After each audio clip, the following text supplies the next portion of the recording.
오늘 9절 말씀에 보면 이런 말씀이 있습니다.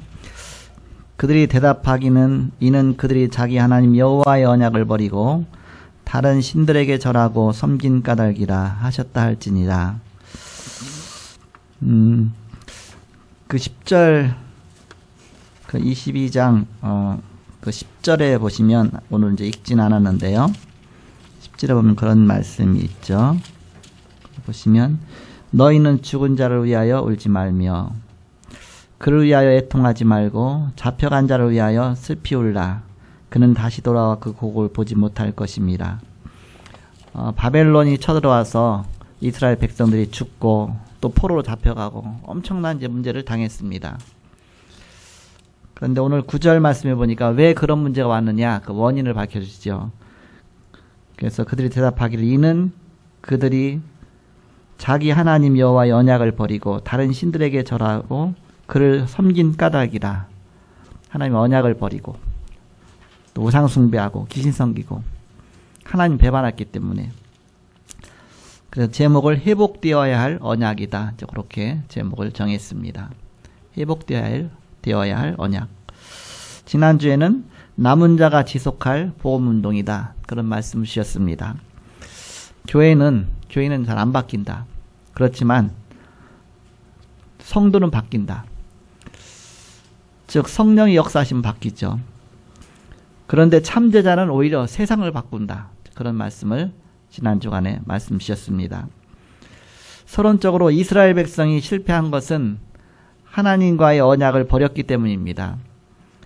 그것은 잘못된 것으로 각인되어 있었기 때문에 결국 하나님 언약을 버리게 되고 결국 하나님과 원수가 되었기 때문에 그런 많은 문제가 왔죠. 그 얘기는 사단의 근본 전략에 무너진 것이죠. 창세기 3장의 나 중심, 창세기 6장의 물질 중심, 네피림 시대, 창세기 11장의 세상 중심, 성공 중심, 결국은 사단의 근본 전략에 속게 된 것이죠. 그러다 보니까 하나님 것은 잘 못해요. 하나님 것은 잘 안 돼요. 그런데 세상 것은 잘해요. 왜냐? 체질이 그렇게 된 겁니다. 나라는 것으로 각인되어 있어갖고서 그게 이제 안 맞는 거죠. 그러다 보니까는 국가 간도 상실이 되었습니다. 유대인이 민족주의에 빠졌죠. 그래서 선민의식에 묶여갖고서 결국 선민의식이란 뭐냐면 다른 민족은 인정 안 한다는 얘기죠. 그럼 전쟁이 일어날 수밖에 없겠죠. 그러면서 7나라의 패권주의에 고통을 당했습니다. 뭐 애굽이나 저 블레셋이나 뭐 아람이나 뭐 아수르나 쭉 바벨론이나 뭐 로마도 쭉 7나라 뭔가 강대국의 패권주의에 계속 고통당한 겁니다. 그러면서 항상 이익 따라 움직이는 실리주의죠. 그 속에서 계속 사단이 주는 각인 다른 것 속에서 고통받아 온 것이 이스라엘입니다. 그 다음에 결국은 목표까지 상실하게 됐습니다. 가장 중요한 복음 상실했죠. 거기다 보니까 또 이제는 하나님 주신 현장까지 다 놓쳤죠. 현장 상실했죠. 거기다 후대가 다 망했죠. 후대까지 다 상실했죠. 나중에는 이제 모든 게 다 무너지니까 이제 불신자의 종로로 타면서 멸망당했죠. 이걸 해결해 보려고 뭔가 막 행동으로 나선 겁니다. 세상 것은 행동으로 가능합니다. 가장 빠른 건 행동으로 하는 게 쉬워요. 그러나 하나님의 것은 행동으로 하는 것이 아니죠. 믿음으로 하는 것입니다. 믿음. 하나님 것은 믿음으로만 가능합니다. 믿음 없이는 절대 불가능한 거죠. 그러니까 행동으로 하는 건 빠른데 잘 되는데 이 믿음으로 하는 것만 안 되는 겁니다. 이게. 틀린 것으로 각인되어 있기 때문에 거기까지 가게 된 것이죠. 그럼 이것을 어떻게 이 언약을 회복하느냐가 중요하죠. 이스라엘 백성 똑같습니다. 지금 시대도. 우리도 똑같지. 이 나라도 똑같습니다. 먼저 첫 번째로 잘못 각인된 것을 바꾸는 것입니다.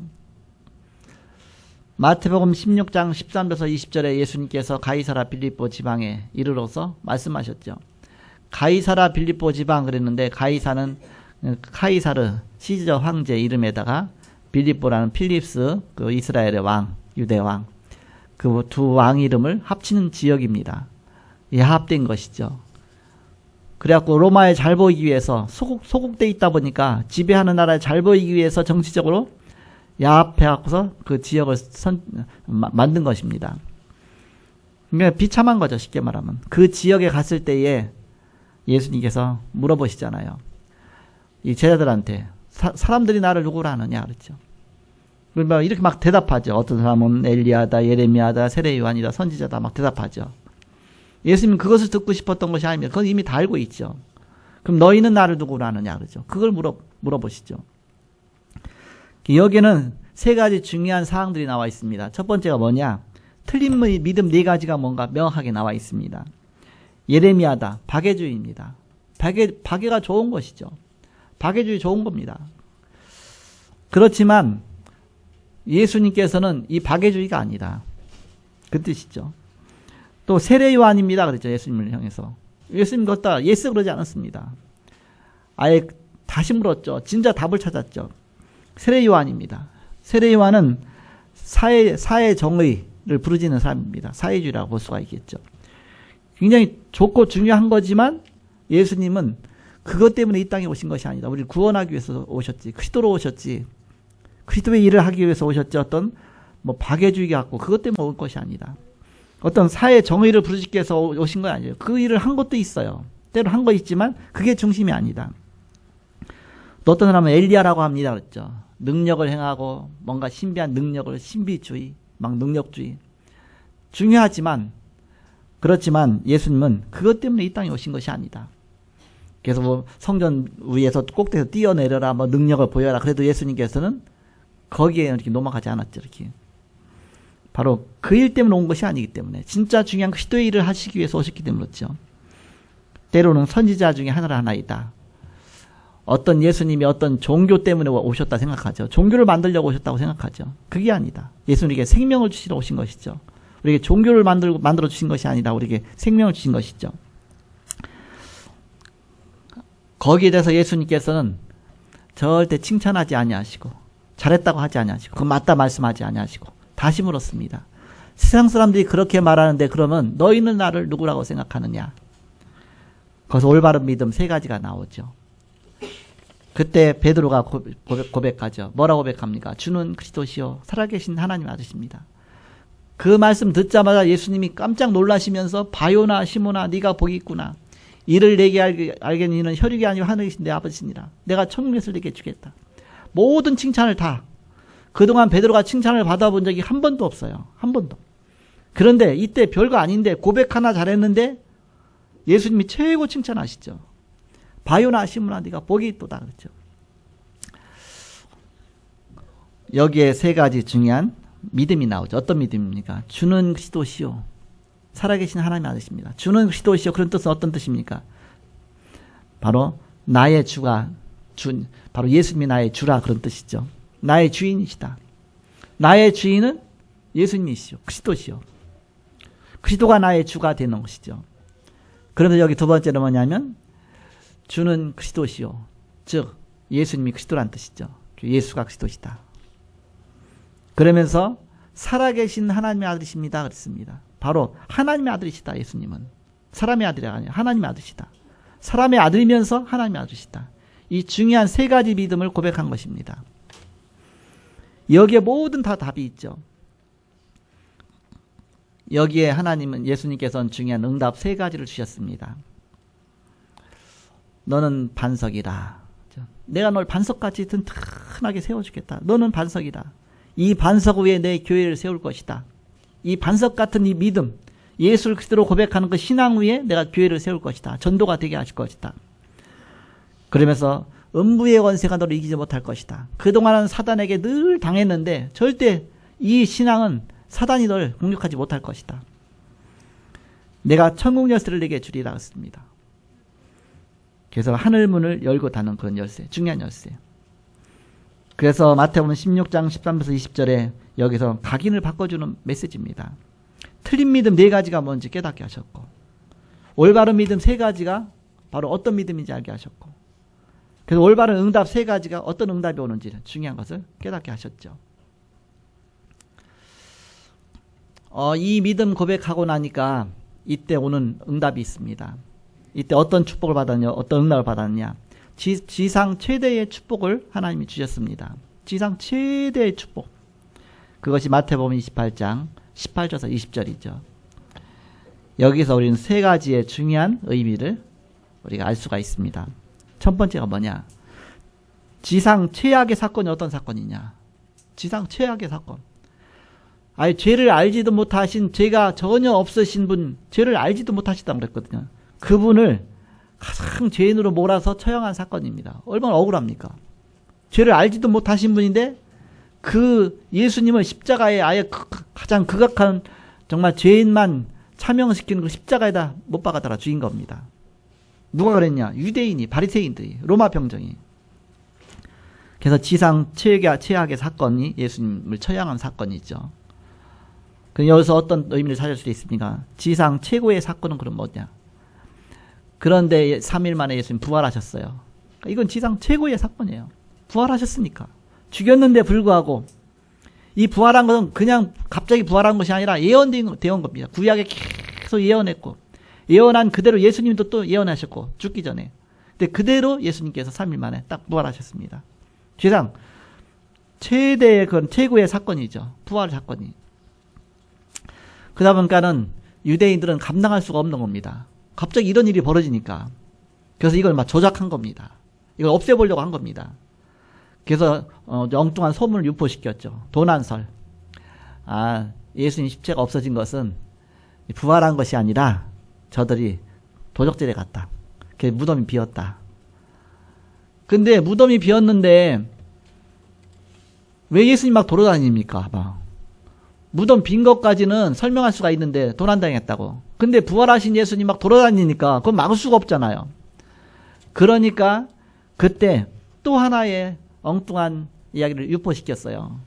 그것이 뭐냐? 환상설입니다. 아, 저도 너무 예수님 보고 싶어 한 나머지 환상 본 거다. 환상 본 거다. 근데 그거 갖고도 막을 수가 없잖아요. 환상은 한두 명 좀 보다 말아야 될 텐데 아예 12제자가 동시에 보고 500명이 막 있는 가운데서 메시지 하면서 동시에 보고 막 500명까지 보고 거기다가 또 뭐 완전히 물고기로 같이 나눠서 먹고 막 그러니까 같이 먹고 같이 막 서로 뭐 손붙잡고 같이 그럼 이 환상이 아니잖아요. 그건 도저히 막을 수가 없잖아요. 그러니까 그러면 이걸 어떻게 그럼 이 책임을 모면하고 이 지금까지 말했던 것을 정말 딱 이렇게 그대로 이렇게 우리가 잘 유지하겠느냐. 그래서 나온 것이 제일 마지막에는 기절설을 말한 겁니다. 기절설. 예수님 기절했던 거다. 기절해서 이제는 그냥 깨난 거다. 살아서 돌아다니고 그거 막을 수가 없잖아요. 그러니까 기절설 유포한 겁니다. 도난설과 환상설과 이 기절설 세 가지를 합치면 오히려 예수님의 부활이 더 명확하게 드러나는 겁니다. 예수님의 부활에 반증이 된 것이죠. 오히려 조작했던 것들이 반증이 됐다. 이게 드러나니까. 잘못된 거 드러나면 다 오히려 더 오히려 증거가 되게 돼 있죠. 그러면 지상 최대의 축복은 뭐냐? 최대의 축복은 부활하신 그 주님이 지금 살아계셔서 나와 함께 하시는 것입니다. 부활하신 주님이 하늘과 땅의 모든 권세를 가지시고 세상 끝날까지 우리와 함께 하시는 것입니다. 그 주님이 내 안에 살아계시는 겁니다. 그 능력으로. 이게 최대의 축복이죠. 그 주님이 우리에게 말씀하시면서 제자들에게 말씀하시면서 모든 족속을 제자 삼으라 말씀하셨죠. 그래서 세상 최대의 사건 세 가지가 나왔어. 어떤 사건이냐? 최악의 사건, 예수님 십자가에 못 박은 사건. 최고의 사건, 부활한 사건. 최대의 축복, 그 부활하신 주님이 나와 함께 하시고 날 구원하신 사건. 이게 최대의 그런 축복이다. 자, 이 축복받은 주님의 제자들에게 세 가지 미션을 주셨습니다. 어떤 미션이냐? 사도행전 1장 1절. 예수가 그리스도시다. 내가 먼저 쓴 글에는 예수가 그리스도시다. 사도행전 1장 3절. 하나님 나라. 하나님 나라가 임하는 그 축복. 사도행전 1장 8절. 오직 성령 충만과 세계 복음화. 누가가 이것을 기록했습니다. 누가가 공생애와 부활에 대해서 기록했죠. 바로 시대적인 미션, 그걸 주신 것입니다. 그걸 기록한 겁니다. 정말 이 땅에 주의 복음이 증거해야 된다. 이 세계 복음화가 하나님 우리에게 주신 시대적인 미션이다. 우린 이 속에서 부름 받았다. 이 앞에 생명 건 겁니다. 제자들이. 그러면서 영원한 미션이 뭔지 알았죠. 아, 이 기도가 영원하구나. 정말 그리스도 붙잡으면 모든 문제 끝난 것이다.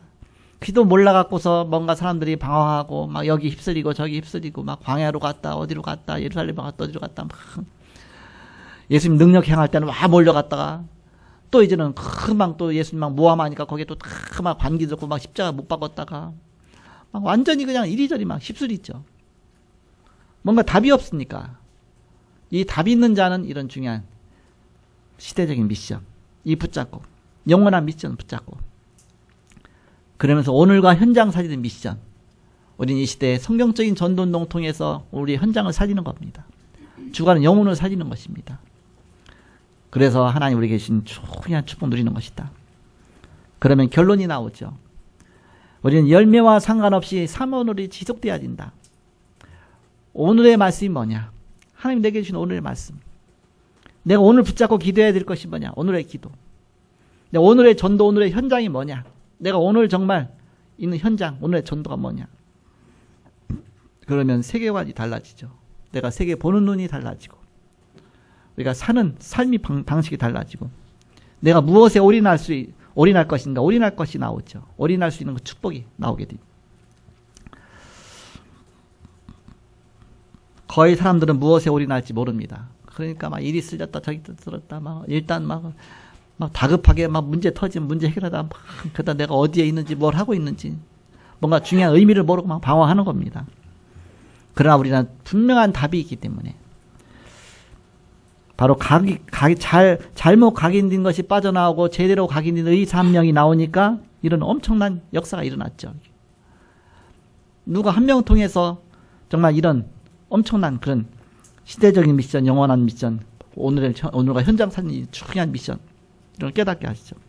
하나님이 그렇게 역사하신 것입니다.